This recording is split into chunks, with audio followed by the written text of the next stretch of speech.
The envelope sat in my mailbox like a coiled viper waiting to strike.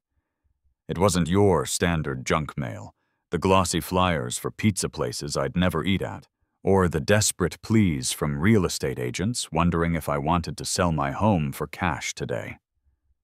No, this was different. It had weight. It had texture. It was cream-colored, dense, and radiated a specific kind of bureaucratic smugness that could only mean one thing. The Oak Haven Homeowners Association had noticed me again. I shouldn't have been surprised. In Oak Haven, being noticed is the prelude to being punished. It is a neighborhood designed by people who believe that symmetry is godliness, and that individual expression is a gateway drug to anarchy. I stood there at the end of my driveway, the morning sun beating down on the back of my neck, holding the envelope with 2 fingers as if it might transmit a disease.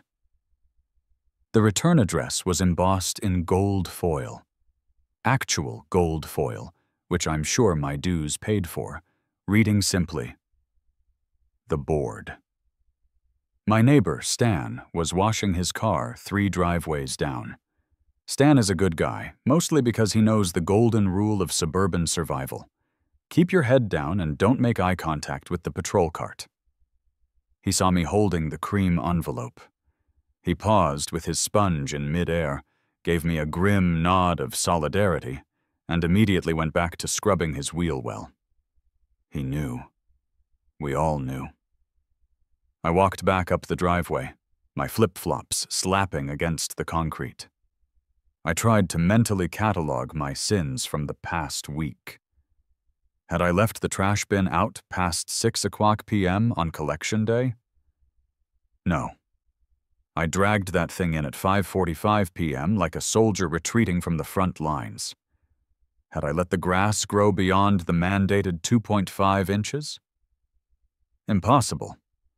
I measured it with a ruler on Saturday. Had I parked my truck facing the wrong direction? No. I walked into the kitchen, tossed the mail onto the granite island, and stared at it. My wife, Sarah, was at work. The house was quiet, save for the hum of the refrigerator and the ticking of the clock that seemed to be counting down to my inevitable financial ruin. I grabbed a letter opener, a souvenir from a trip to medieval Spain that felt ironically appropriate for the feudal system I was currently living under, and sliced the top open. I unfolded the letter. It was printed on paper so thick you could use it to shim a wobbly table. Notice of violation. Recipient: David Miller. Address: 402 Maplewood Drive. Date of infraction: Tuesday, October 14th. Nature of violation: Article 9, Section C. Unauthorized guests exceeding maximum residential occupancy for a non-registered event. Fine amount: $1,500. I stared at the number. The zeros seemed to loop around my throat and squeeze. $1,500. 1,500 American dollars. I had to read it 3 times. My brain refused to process the information.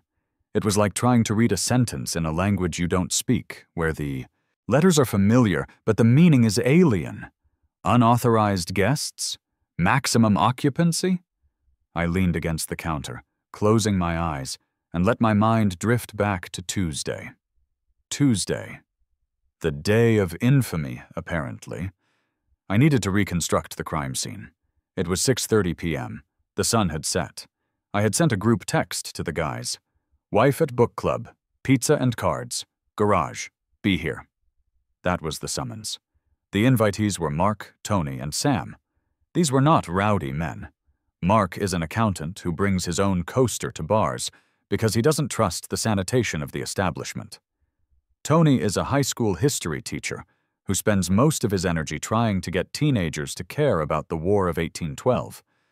Sam manages a Jiffy Lube and is the only one of us who knows how to fix anything. But he's also the kind of guy who whispers when he gets excited. They arrived separately. Mark drove his Prius. Tony drove his Honda Civic. Sam drove his work truck, but he parked it in the driveway, perfectly centered. We gathered in the garage. I had the door halfway down, a universal suburban signal for, "We are in here, but we are not inviting you in." We set up a folding card table. I ordered 3 large pizzas from Domino's, 1 pepperoni, 1 veggie for Mark, who is trying to watch his cholesterol, and 1 meat lovers for Sam, who believes cholesterol is a myth. We played Texas Hold'em with a $5 buy-in. The stakes were so low that if you won the entire night, you might have enough money to buy a decent sandwich. The noise consisted of the shuffling of cards, the opening of beer cans, domestic light, nothing fancy, and Mark complaining about the new tax code changes for small businesses. "I'm telling you, the deduction limit on home offices is criminal," Mark had said, aggressively folding a pair of 2s. "Raise you 50 cents, Tony had whispered, sweating profusely because he was holding a full house and has a tell that involves blinking rapidly. "I'm out," Sam said, eating a slice of pepperoni with the precision of a surgeon. That was the riot. That was the debauchery. At one point, around 9:15 p.m., Tony choked on a pretzel and coughed loudly for about 45 seconds. I patted him on the back. He drank some water. He was fine. We wrapped up at 10:30 p.m. because Mark had to be up early to audit a bakery. They left. I cleaned up the pizza boxes, recycled the beer cans, and went to bed.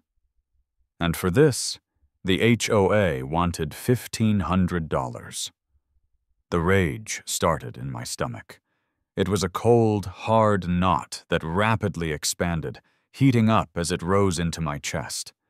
It wasn't just the money. I mean, the money was a huge part of it. I could buy a used motorcycle for that kind of cash. But it was the principle. It was the absolute, unadulterated pettiness of it. I looked at the evidence section of the letter again. Observed by Patrol Unit Alpha, B. Gable. 3 non-resident vehicles noted. Duration of gathering. Exceeded 3 hours. Voices audible from sidewalk. No permit on file for group assembly. B. Gable. Brenda Gable. Of course. Brenda was the president of the HOA. She was a woman who had taken a volunteer position designed to ensure trash pickup happened on time and turned it into a totalitarian regime that would have made Stalin blush.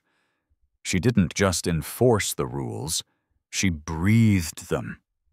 She lived for the thrill of the measuring tape. I had seen her once, on her knees in my neighbor's lawn, measuring the height of a dandelion to see if it constituted a noxious weed. She patrolled the neighborhood in a custom golf cart. It was white, pristine, and had a little amber flashing light on the roof that she turned on when she was on duty. She wore a visor. Always a visor. Even when it was raining. I grabbed the letter, my knuckles turning white. I didn't even bother putting on real shoes. I jammed my feet into my lawn slides, grabbed my keys, not to drive, but to have something metal to squeeze, and marched out the front door. My house is 402 Maplewood. Brenda lives at 408. She was 3 houses away. Enemy territory. I walked fast. I could feel the adrenaline pumping. I rehearsed my opening statement. "Brenda, have you lost your mind?" No, too aggressive. "Brenda, I think there's been a mistake." No, too weak. "Brenda, I am going to sue you until you have to sell your golf cart to pay my legal fees." Better. I reached her house. It was annoyingly perfect. The lawn looked like a billiards table. The flowers were arranged in a color gradient from pink to red. There was a decorative flag by the mailbox that changed monthly. Currently, it featured a cartoon squirrel holding an acorn with the text, "Nutty for Autumn." I marched up the walkway. There was a sign on her door. Solicitors will be reported. I rang the doorbell. It played the first 4 notes of Beethoven's Fifth. Dun dun dun dun. I waited. I knew she was in there. Brenda didn't have a job other than terrorizing us.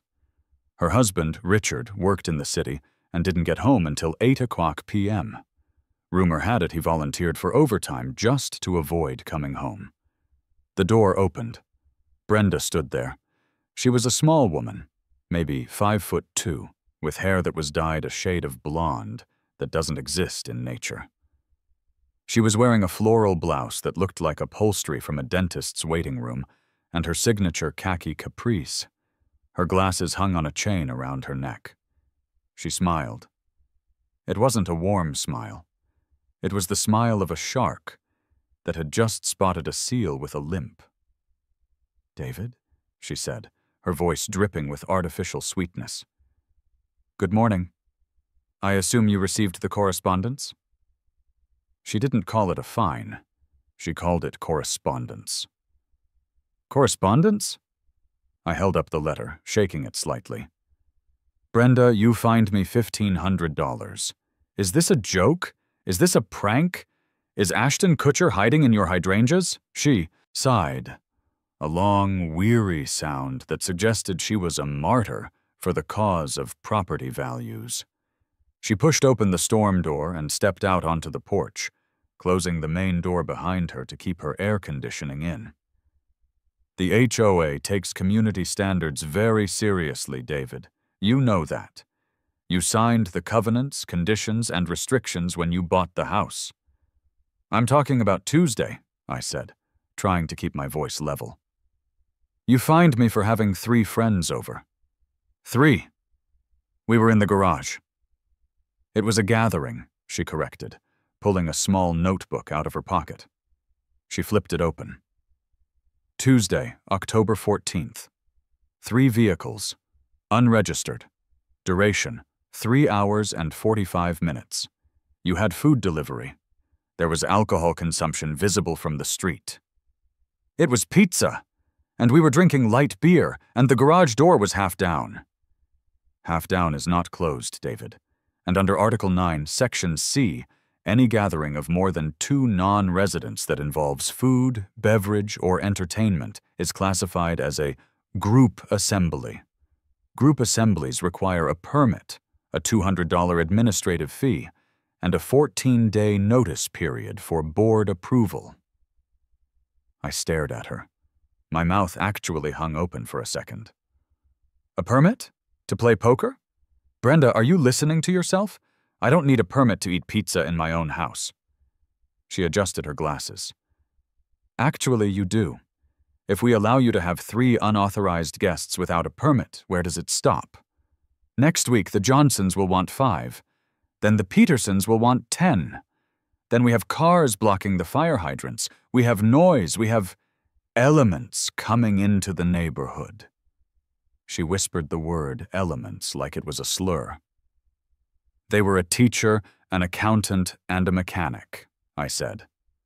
"The only element they brought was cholesterol." "Rules are rules," Brenda said, snapping her notebook shut. "The fine stands. If you pay it within 7 days, there's a 10% reduction. If you contest it, you have to appear before the board next month. But I should warn you, the board usually doubles the fine for frivolous appeals." Frivolous? I felt a vein in my forehead start to throb. "This isn't frivolous, Brenda. This is tyranny. You're fining me for living my life." She smiled again, that shark-like, dead-eyed smile. "We're fining you for breaking the contract you signed. We are protecting the quiet enjoyment of the neighborhood.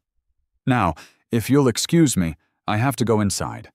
I believe Mr. Henderson has put out a garden gnome that exceeds the 12-inch height limit. I need to get my calipers." She turned around. "Brenda," I said. My voice was low. "I'm not paying this." She didn't even look back. "Then we'll put a lien on your house. It accumulates interest. Have a blessed day, David." She closed the door. Click, then the deadbolt. Thud. I stood on her porch for a long time. I looked at the "Nutty for Autumn" flag. I looked at the perfectly edged grass. I looked at the ceramic goose on her steps, which was currently wearing a tiny yellow raincoat. I had never hated a ceramic object more in my life. I walked back to my house, but I didn't walk fast this time. I walked slowly. The rage had changed. It wasn't hot anymore. It had cooled into something solid, something heavy and sharp. It was the kind of anger that builds empires or destroys them. I walked into my kitchen. I picked up the letter. I looked at the fine again. $1,500. She wanted to play by the rules? She wanted to quote sections and articles? She wanted to weaponize the rule book against a quiet poker game? Fine. I wasn't going to just pay it. I wasn't going to just appeal it. I was going to destroy her with it. I went into my home office. It's a small room, mostly filled with boxes of tax returns I'm too scared to throw away, and a desk I bought from IKEA 10 years ago. On the bottom shelf of the bookcase, buried under a stack of National Geographic magazines, was a blue binder. It was 3 inches thick. Dust motes danced in the air as I pulled it out. Oak Haven Community Covenants, Conditions, and Restrictions. I blew the dust off the cover. I sat down. I cracked a fresh bottle of water. "Okay, Brenda," I whispered to the empty room. "Let's see what you actually wrote in here." I started reading. The first 50 pages were agonizing. It was legalese written by someone who got paid by the word. Section 1 defined what a dwelling was. Section 2 defined curb appeal. It was dry, boring, and seemingly watertight. Brenda had spent years tightening these loops. She had banned sheds. She had banned commercial vehicles. She had banned non-standard holiday decorations. I read for hours. The sun moved across the room. I forgot to eat lunch. I was looking for a crack, a loophole, a typo, anything. Page 150, nothing. Page 180, nothing. I was losing hope. Maybe she was right. Maybe she had won. Maybe the suburbs were just a prison with nicer landscaping. I turned to page 214. Section 14. Community Enrichment and Cultural Exemptions. My eyes scanned it lazily. It was the section about holidays. Christmas lights allowed Dec 1 to Jan 5. Halloween decorations allowed Octi 20 to Nov 1. No sounds or animatronics that exceed 60 decibels. I was about to turn the page when my eye caught paragraph B. Paragraph B.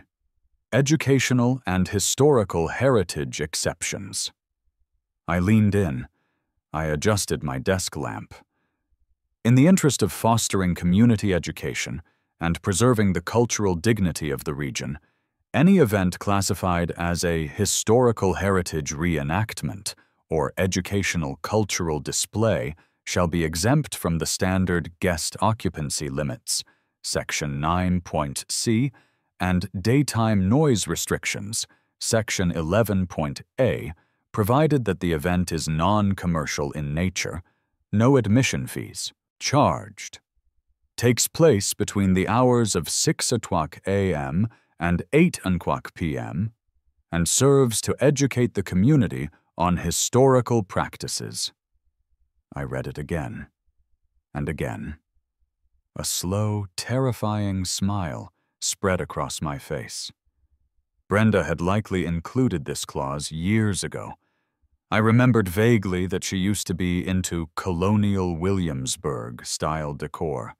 She probably put this in so she could host a quilting bee or a butter-churning demonstration without getting flagged by her own rules.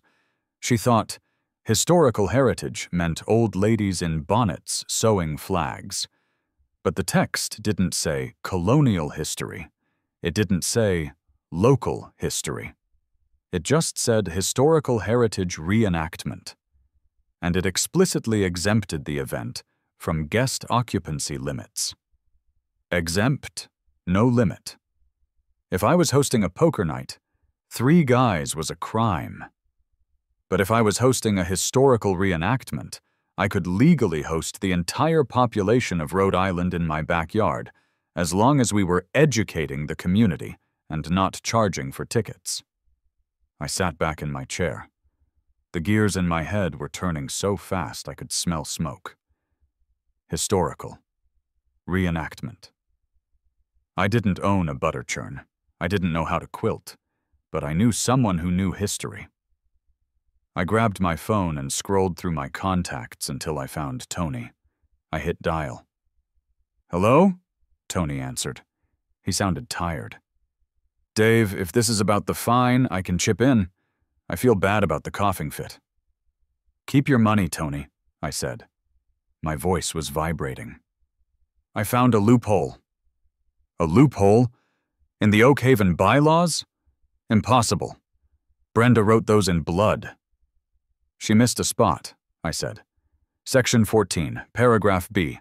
Historical reenactments are exempt from guest limits. Totally exempt." There was a pause on the line. "Okay, so what?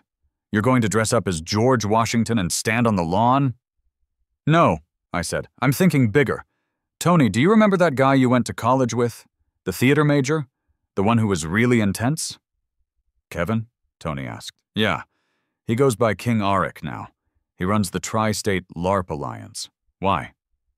Is he still crazy?" "Certifiably. He wore chainmail to my wedding. My wife almost killed him." "Does he still have that group? The guys who dress up and hit each other with foam swords?" "Yeah. The Iron Legion. They're huge. Like hundreds of them." "Do you think," I said, looking out my window at Brenda's pristine, silent, joyless house, "that they would be interested in a gig? A paid gig?" "Dave," Tony said, his voice dropping to a whisper. "What are you planning?" "I'm planning a cultural event, Tony. A massive educational, historical event. I need knights. I need peasants. I need noise. I need a blacksmith." "A blacksmith? Does Kevin know a blacksmith?" "Kevin is a blacksmith. He makes his own armor in his mom's garage." "Get him on the phone," I commanded. "Tell him, I have a budget. Tell him I have a venue. And tell him that we are going to siege a tyrant." "This is going to end badly," Tony said. But I could hear the grin in his voice. "It's going to be glorious," I said. "Call him. I want a Renaissance fair, Tony. And I want it right next to Brenda's begonia garden." I hung up the phone. I looked at the $1,500 fine one last time. "You wanted an event, Brenda?" I whispered. "I'll give you an event." I met King Auric at a Denny's on the edge of town. It was the only place open late enough that wouldn't kick him out for his attire, and frankly, I felt that planning a suburban insurrection required a certain grease-stained ambiance. When I walked in, I didn't have to look for him. You don't have to look for a man wearing a gambeson, a padded medieval jacket, and bracers at a diner.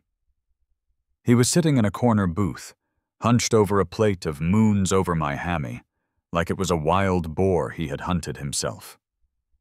A long, leather-wrapped object that was definitely a sword, piece-bound with a zip tie, thank God, leaned against the vinyl seat next to him. I slid into the booth opposite him. "Kevin?"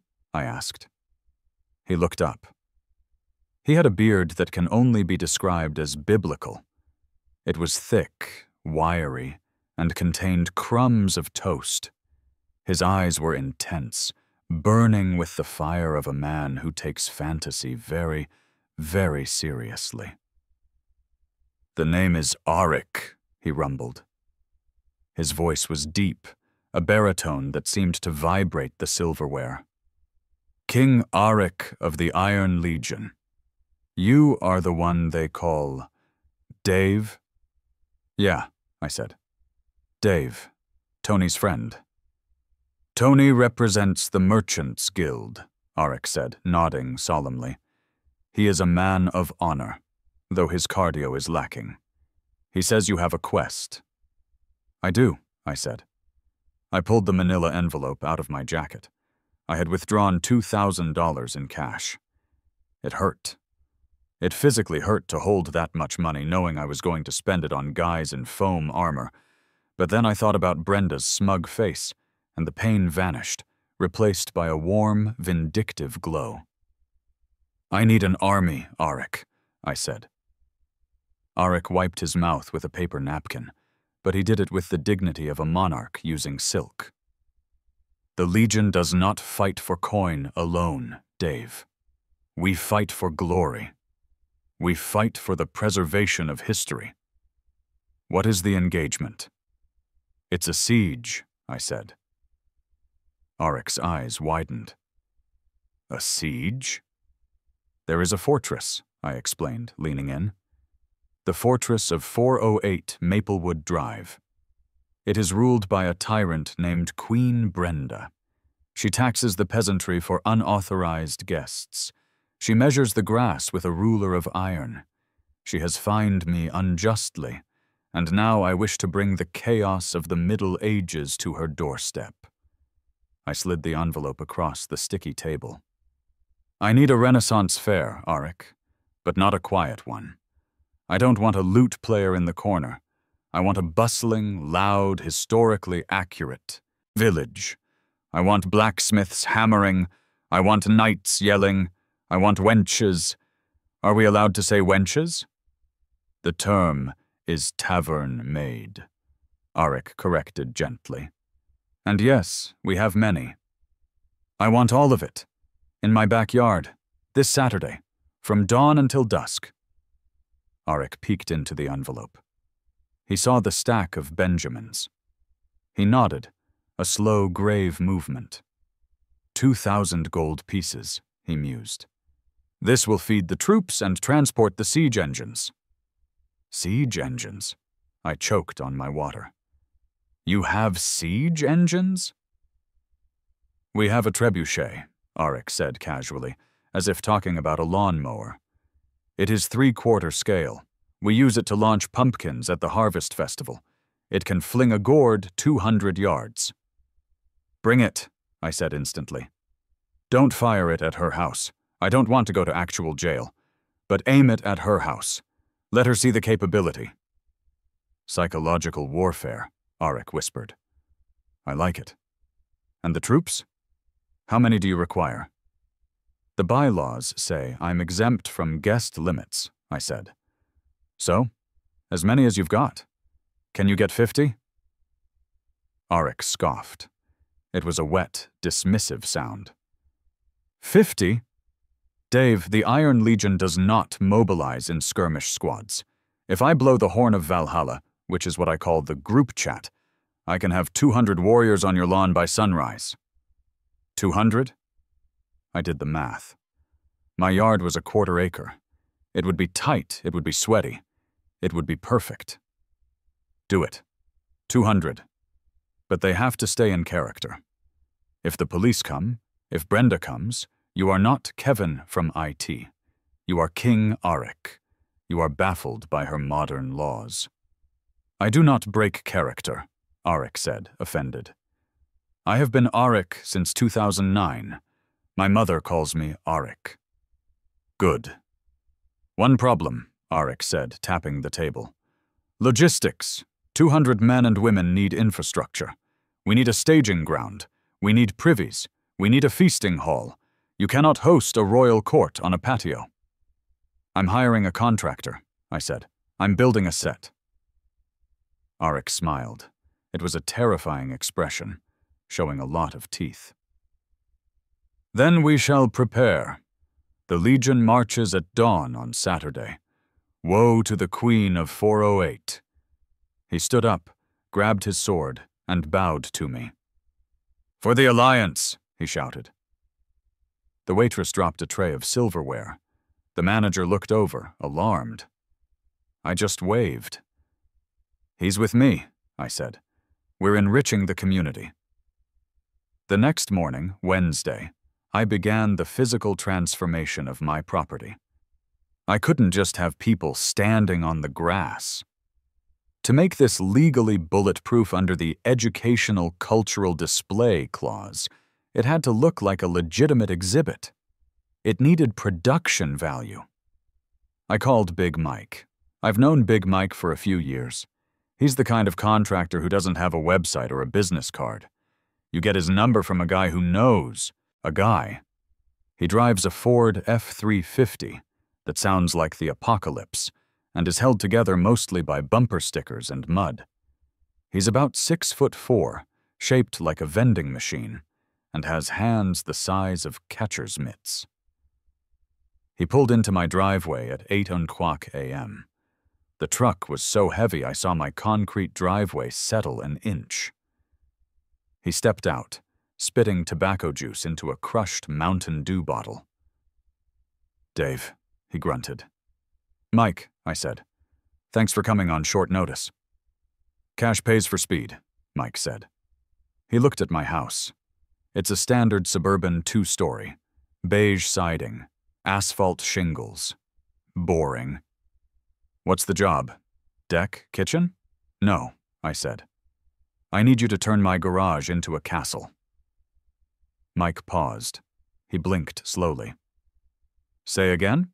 "I'm hosting a Renaissance fair to spite the HOA," I explained. "I need a facade. Plywood, foam, texture paint. I want it to look like a stone keep. I need a drawbridge over the walkway. Doesn't have to work, just needs to be safe to walk on. And I need a jousting rail running down the side yard." Mike looked at the garage. He looked at the side yard. He looked at me. Most contractors would ask questions. They would ask why. They would ask if I was having a mental breakdown. Mike just scratched his chin. "You want turrets? Can you do turrets?" "I can do turrets. Tube forms for concrete columns. Cut 'em, paint 'em gray, stick a cone on top. Easy, 2 days." "You're a visionary, Mike." "I'm a guy with a mortgage," Mike corrected. "Material costs are going to be high. Lumber ain't cheap." "I have a budget," I said. "Just get it done by Friday night." "Done." Mike got on his phone. Within an hour, a flatbed truck arrived with enough lumber to build a small ark. And that, predictably, is when the trouble started.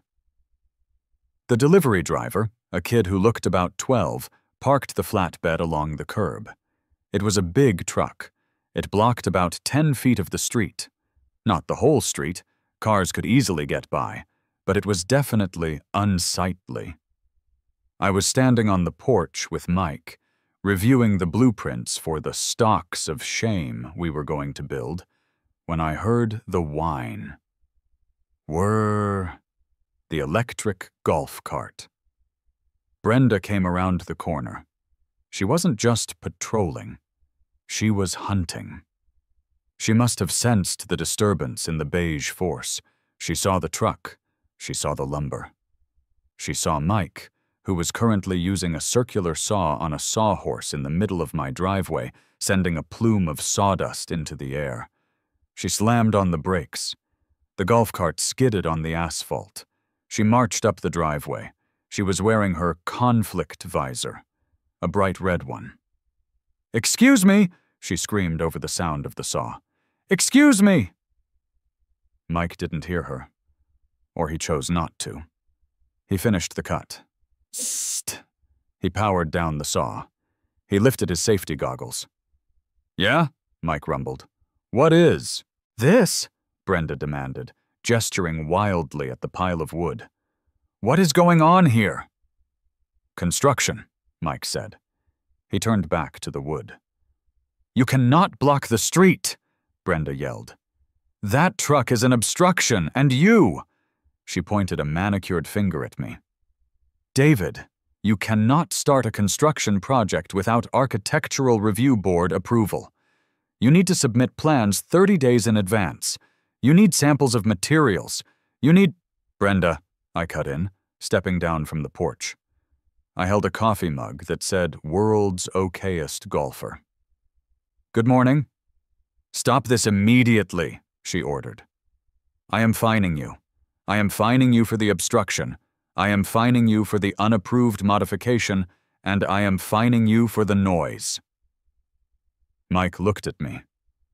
"Who's the gnome?" "That's Brenda," I said. "She's the HOA president." Mike nodded. He reached into the back pocket of his Carhartt overalls. He pulled out a folded, slightly crumpled piece of paper. He walked over to Brenda. He towered over her. The height difference was comical. It was like a grizzly bear confronting a chihuahua. "Lady," Mike said, "see this?" He held up the paper. It was a city building permit. "This is a temporary structure permit issued by the City Planning Department," Mike said. "It allows for temporary event staging and safety barriers. It's signed by the city clerk. It overrides your little club rules." Brenda snatched the paper. She scanned it. Her hands were shaking. This is for a temporary stage?" she sputtered. "But the appearance, the neighborhood aesthetic." "City Code 44A, Mike recited. He knew his stuff. "Temporary structures erected for less than 72 hours for the purpose of events do not require aesthetic review, as long as they meet safety code. I got my safety officer right here." He pointed to his assistant, a guy named Steve who was currently eating a sandwich. "This is ridiculous," Brenda shrieked. "You are building—" "What are you building?" "A castle," Mike said, "and a dungeon. You want to test the stocks when we're done? We need to calibrate the neck hole." Brenda turned a shade of purple I had only ever seen on bruised plums. She looked at me. "David, you are pushing it. You are pushing it to the breaking point. When this circus is over, I am going to go through your property with a microscope. If I find a single blade of grass out of place, I will sue you into foreclosure." "Looking forward to it, Brenda," I said, raising my mug. "By the way, check section 14, paragraph B. Educational exemption. We're building a history exhibit." "History?" she scoffed. "You're making a mockery of this community." "History is messy, Brenda," I said. She stormed back to her golf cart. She grabbed her radio. She actually had a walkie-talkie, though I don't know who she was talking to, and shouted something into it. Then she peeled out, driving over the edge of my lawn as she left. "Hey," Mike yelled. "Keep it on the pavement, lady." He turned back to me, grinning. A gap-toothed, tobacco-stained grin. "I like her," Mike said. "She motivates me. I'm gonna make this the best damn castle in Ohio." "Do it," I said. By Friday afternoon, the transformation was complete. And it was horrifyingly magnificent. Mike and his crew had worked like demons. My garage was gone. In its place stood Castle Grey Skull Suburban Edition. The plywood facade was painted a convincing mottled gray. There were faux stone crenellations along the roofline. The drawbridge was a masterpiece. It was a wooden ramp with heavy chains, plastic, painted black, leading from the driveway to the sidewalk. But the pièce de résistance was the side yard. Mike had built the stocks. They were heavy, solid oak, or stained pine, whatever. And he had positioned them perfectly. If you stood in the stocks, your line of sight went directly into Brenda's kitchen window. "That's aggressive," Tony said. He had come over to inspect the works. He was standing in the driveway, staring at the setup. "It's historical," I corrected. "Public shaming was a vital part of medieval jurisprudence." "You're enjoying this too much," Tony said. "I spent $1,500 on spite, Tony. I'm going to get my money's worth." In the backyard, the tents were going up. Mike hadn't just built a castle. He'd cleared space for the pavilions. We had rented 3 large canvas tents, and then, The porta-potties arrived. This was a delicate issue. I couldn't just have blue plastic boxes on the lawn. Brenda would have a stroke. So I had Mike build wooden enclosures around them. They looked like guard towers. We even put little flags on top. "Merlin's Tower," Mike called them. "It's perfect," I said. As the sun began to set on Friday, the air in the neighborhood felt different. It was the calm before the storm. The neighbors were curious. Mrs. Higgins from across the street was sitting on her porch, watching us with a glass of wine. She waved. I walked over. "Everything okay, Mrs. Higgins?" I asked. "Oh, David," she smiled. She was a sweet old lady who had lived here since the 80s. "I haven't seen this much excitement since the Jones boys set fire to the gazebo in '98. Is it true?" "Is what true? That you're going to war with Brenda?" "It's not a war, Mrs. Higgins," I said. "It's a cultural exchange." She laughed. "Give her hell, dear. She fined me for my bird feeder last week. Said it attracted vermin. It attracts cardinals." "Tomorrow," I promised her, "there will be no rules. Only chivalry." I went back inside. I tried to sleep.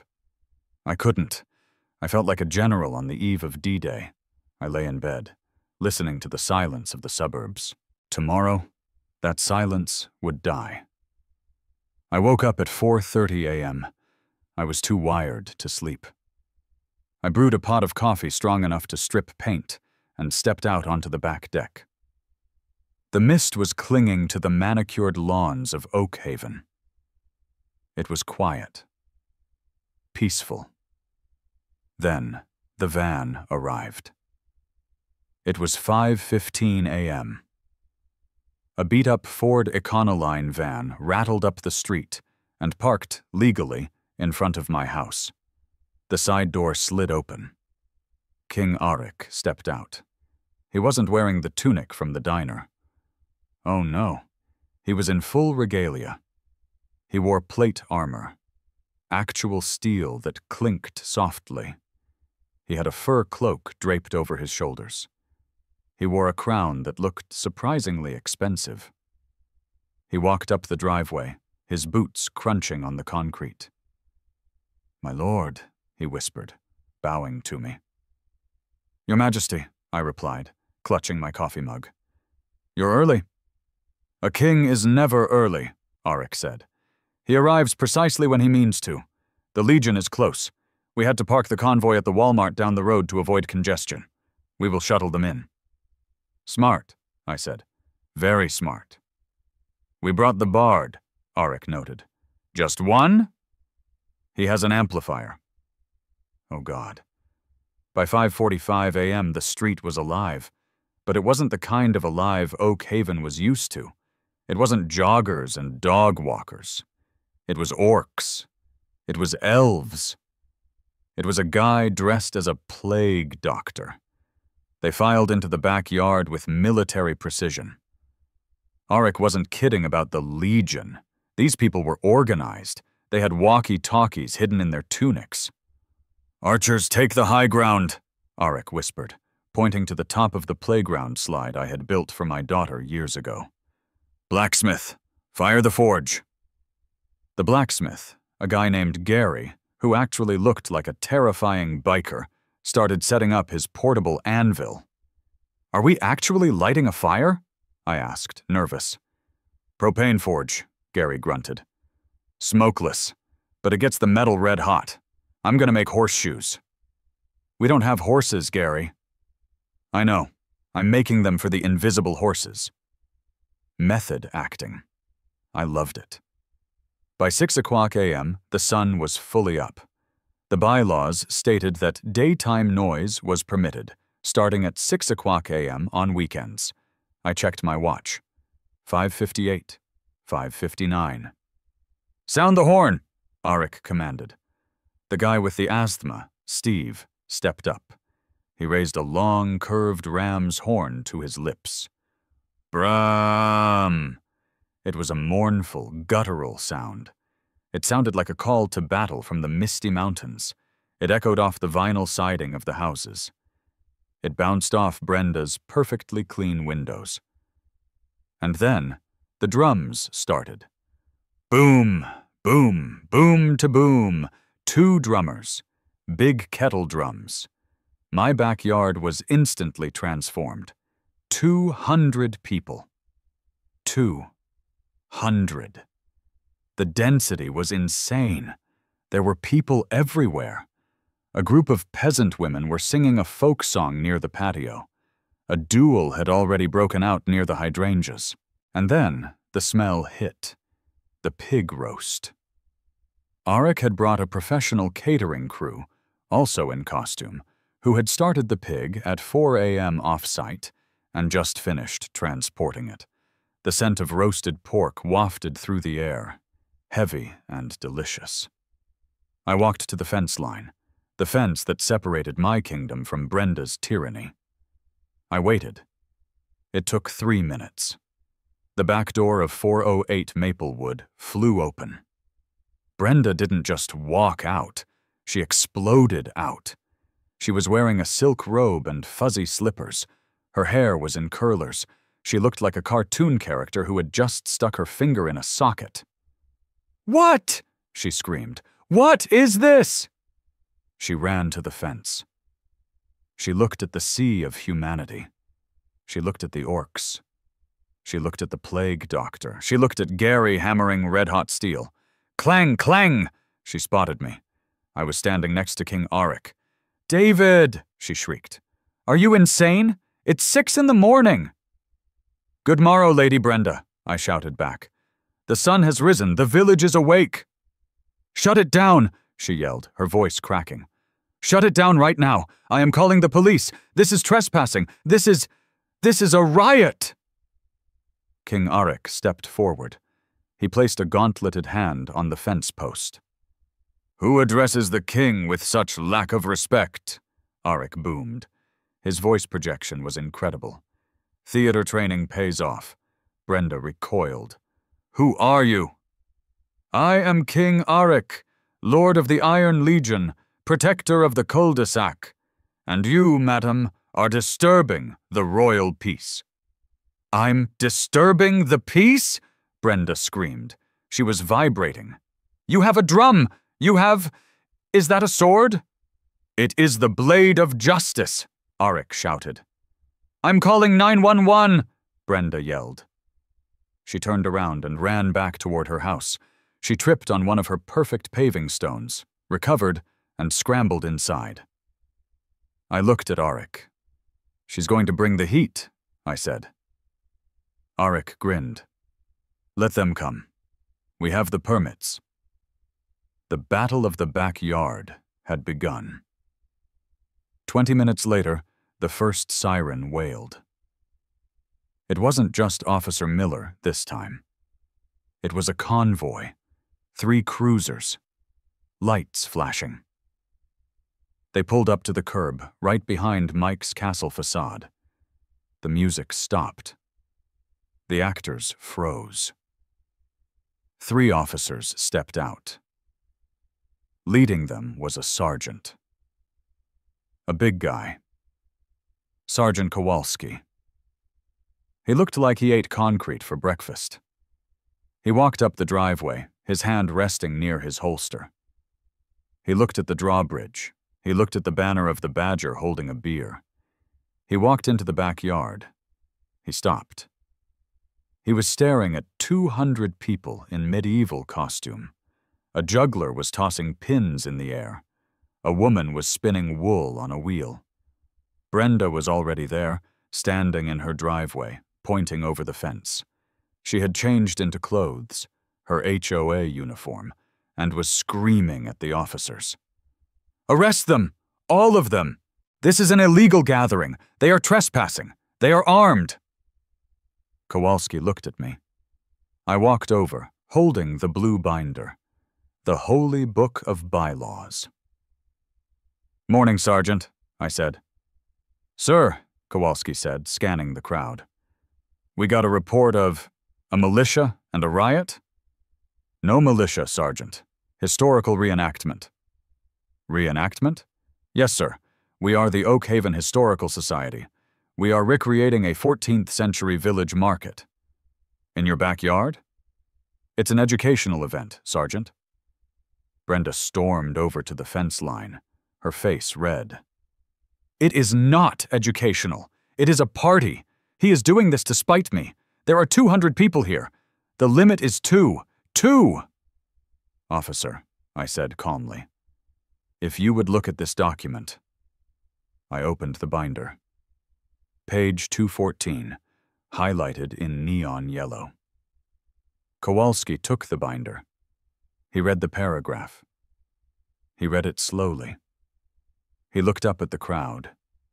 He looked at the Educational Cultural Display sign I had hastily printed and stapled to a tree. He looked at Brenda. Ma'am, Kowalski said, is this the current HOA agreement? Yes, I wrote it, she snapped. Well, Kowalski said, scratching his head, you wrote a loophole the size of a truck, ma'am. Paragraph B says historical events are exempt from guest caps, and noise ordinances don't kick in until 10 p.m. for registered events. But, Brenda sputtered, it's ridiculous. It might be ridiculous, ma'am, but it looks legal. It's a civil contract. Police can't enforce HOA guest limits if the contract has an exemption.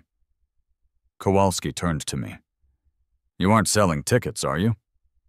Free for everyone, I said. Would you like a turkey leg, Sergeant? Kowalski looked at the catering tent. He smelled the pork. He looked at Brenda, who looked like she was about to explode. He smiled, a small, subtle smile. I can't accept gifts, sir, but keep it peaceful. Keep the swords sheathed, and if anyone blocks the fire hydrant, we tow them. Understood, Sergeant. Kowalski turned to his men. False alarm, boys. It's a play. Let's go. Brenda let out a scream of pure, primal frustration. It was the sound of a woman who had realized, for the first time in her life, that she was powerless. Huzzah! Arik shouted. Huzzah! 200 voices roared back. As the police cars drove away, the band struck up a lively jig. The celebration began in earnest. We hadn't just won the battle, we had conquered the spirit of the HOA. And it was only 7 o'clock a.m. We had 12 hours of history left to go. The departure of the police acted like a starter pistol for the second phase of the operation. If the morning was about establishing the beachhead, the afternoon was about total occupation. By noon, the sun was high and the beer was cold. The temperature had risen to a pleasant 75 degrees. Perfect. Weather for wearing 40 pounds of wool and leather. My backyard had ceased to be a backyard. It was now the Shire Meets Fight Club. The density of the crowd was overwhelming, but in a way that felt oddly organic. The actors weren't just standing around. They were living. I walked through the crowd, trying to get to the cooler to grab a water for King Arik. I passed a group of peasants who were gambling with real money, but using archaic terms. I wager 3 groats on the big lad, one shouted, slapping a $5 bill onto a stump. I found Arik near the pig roast. He was gnawing on a rib bone with a ferocity that made me worry for his dental work. My lord, I said, handing him a bottle of Dasani. The morale is high. The troops are spirited, Arik agreed, wiping grease into his beard. But the enemy watches. He pointed a greasy finger toward the White Keep, Brenda's house. He was right. Brenda hadn't given up. She was sitting in her sunroom, behind the glass, recording us. I could see the glint of a camera lens. She was building a case. She was documenting every blade of grass that was trampled, every decibel that drifted over the property line. Let her watch, I said. We have the permit. But the neighborhood had started to wake up, and this was the variable I hadn't fully calculated. Oak Haven is a quiet place. People keep to themselves. But curiosity is a powerful force, stronger even than the fear of the HOA. It started with the kids. A couple of neighborhood boys, maybe 10 years old, rode their bikes up to the edge of the driveway. They stared at the drawbridge. They stared at the night standing guard, a guy named Jeff, who worked in IT but looked like he could bench press a Buick. Jeff looked at the kids. He slowly lifted his visor. "Halt!" Jeff boomed. "State your business, travelers!" The kids' eyes went wide. We live down the street," one of them stammered. "Are you allies of the White Witch?" Jeff asked, pointing his sword at Brenda's house. "No!" the kids shouted in unison. Everyone hated Brenda. Even the children knew she was the one who confiscated frisbees if they landed on her lawn.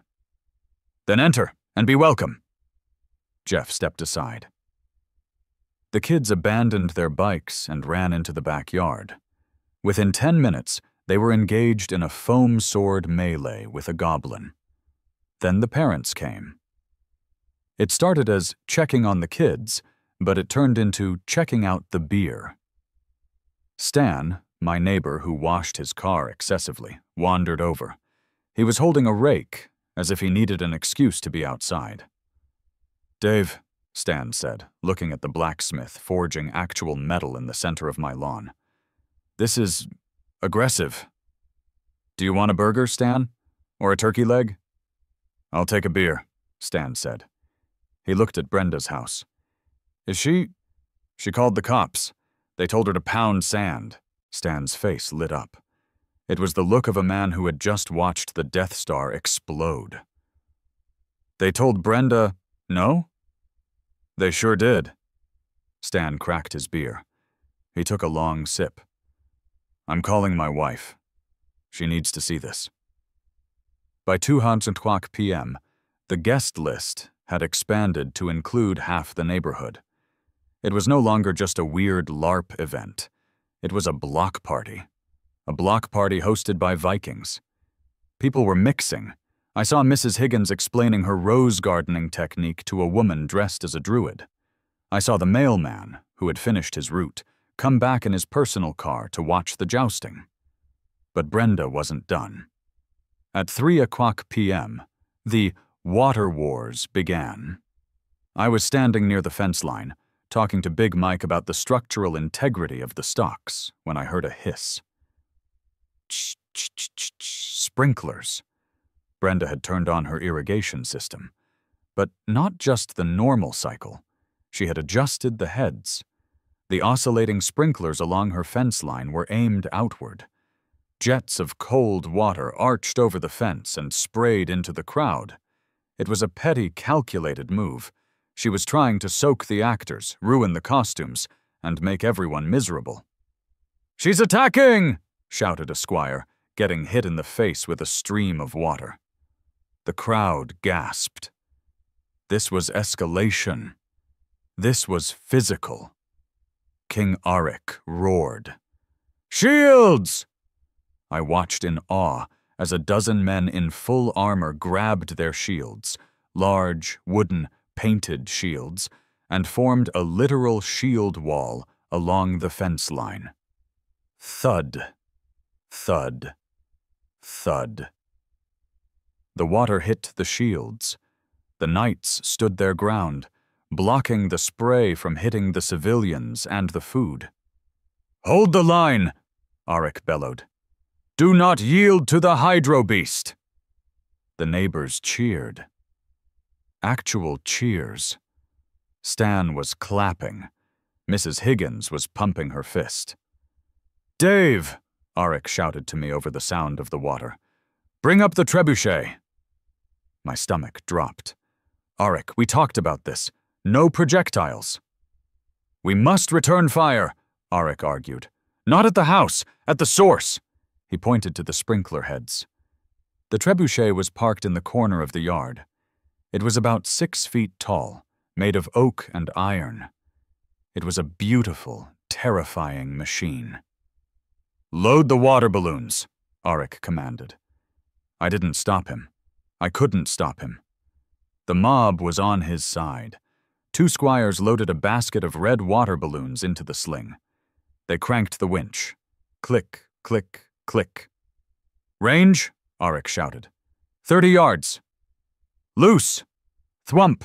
The arm swung up. The sling released. A cluster of water balloons soared high into the air, arching over the fence. They didn't hit the house. They didn't hit the windows. They landed, with surgical precision, on the patch of lawn where the sprinklers were emerging. Splat, splat, splat. It didn't actually stop the water, but the message was clear. We had artillery. Brenda appeared at her window. She saw the balloons. She saw the shield wall.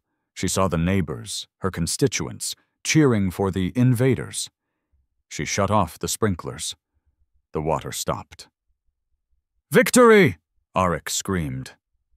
The roar that went up from the backyard was deafening. It was a primal release of suburban tension.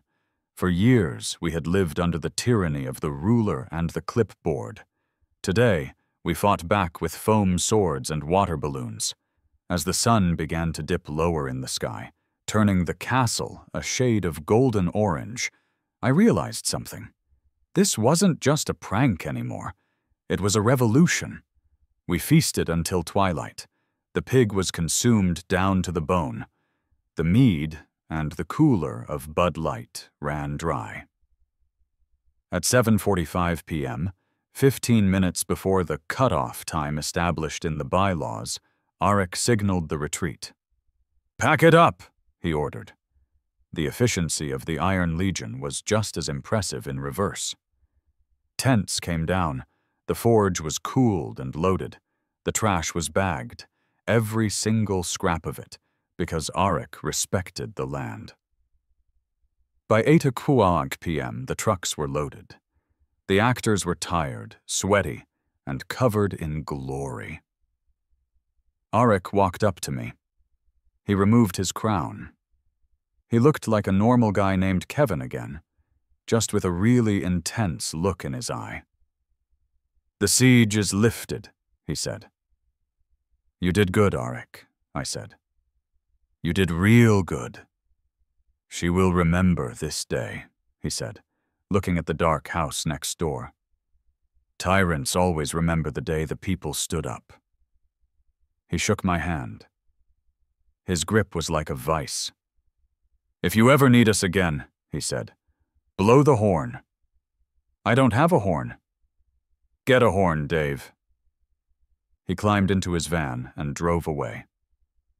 Silence returned to Oak Haven. But it wasn't the heavy, oppressive silence of before. It was the tired, satisfied silence of a stadium after a big game. The yard was a wreck. Let's be honest. The grass was matted down into mud. There were divots where the stalks had been. There was a faint smell of wood smoke and roasting meat clinging to the siding of my house. I sat on the back steps. Sarah sat next to me. She had come home in the middle of the shield wall incident, and, to my surprise, hadn't divorced me. She had actually grabbed a shield and helped block the sprinklers. "We're going to have to sod the lawn," she said, looking at the mud pit. "Worth it," I said. "Totally worth it," she agreed. She leaned her head on my shoulder. "Did you see her face when the trebuchet fired? I thought her head was going to spin around." She met her match. We sat there for a while, just watching the fireflies come out. The next morning, Monday, I waited. I expected the police. I expected a lawsuit. I expected Brenda to be standing on my porch with a flamethrower. But at 9:00 a.m., my email pinged. I opened it. Subject: Fine dismissal and administrative update. From board@oakhavenhoa.com. Mr. Miller, regarding the notice of violation dated October 14th, 1500. Following a review of the incident and the subsequent demonstration. On Saturday, The board has determined that the initial citation for unauthorized guests was technically unenforceable under current bylaw Section 14. The fine is hereby rescinded. However, please be advised that the board will be voting on an emergency amendment to the covenants at the next meeting to clarify the definition of historical heritage to exclude combat simulations, siege weaponry, and livestock. We trust this concludes the matter. Sincerely, Brenda Gable, President. I laughed. A deep belly laugh that felt like it purged the last of the stress from my system. She had folded. She used a lot of bureaucratic words to say it, but she had surrendered. She couldn't fight the loophole, so she was trying to close it. But she couldn't fine me for the past. I printed the email. I walked over to the fridge and pinned it right next to the original fine. A trophy. I walked outside. The neighborhood was quiet. The castle facade was gone, taken down by Big Mike earlier that morning. The drawbridge was just a memory. I saw Stan across the street. He gave me a thumbs up. I saw Mrs. Higgins watering her roses. She waved a pair of shears at me. Then I looked at Brenda's house. The blinds were drawn. The nutty for autumn flag hung limp in the still air. The ceramic goose was still there, but it looked smaller, less imposing. I walked down to my mailbox. I opened it. Empty. No fines, no letters. I turned back to look at my house, my muddy, destroyed, beautiful yard. I pulled out my phone. I opened the group chat with Tony, Mark, and Sam. Me. Fine dropped. We won. Tony. Legend. Absolute legend. Mark. So, poker next Tuesday? Me. Absolutely, but we might need to mix it up. I looked at the sky. I remembered Arik's words. Space exploration heritage. Me. Hey guys, how much do you think it costs to rent a decommissioned NASA centrifuge? Tony. Dave, stop. Sam. I know a guy. I smiled. The Battle of the Renaissance was over. But the war for the suburbs? That was just beginning. And for the first time in a long time, I liked my odds. I walked back up the driveway, stepping over a stray piece of confetti from the feast, and went inside to plan the next campaign.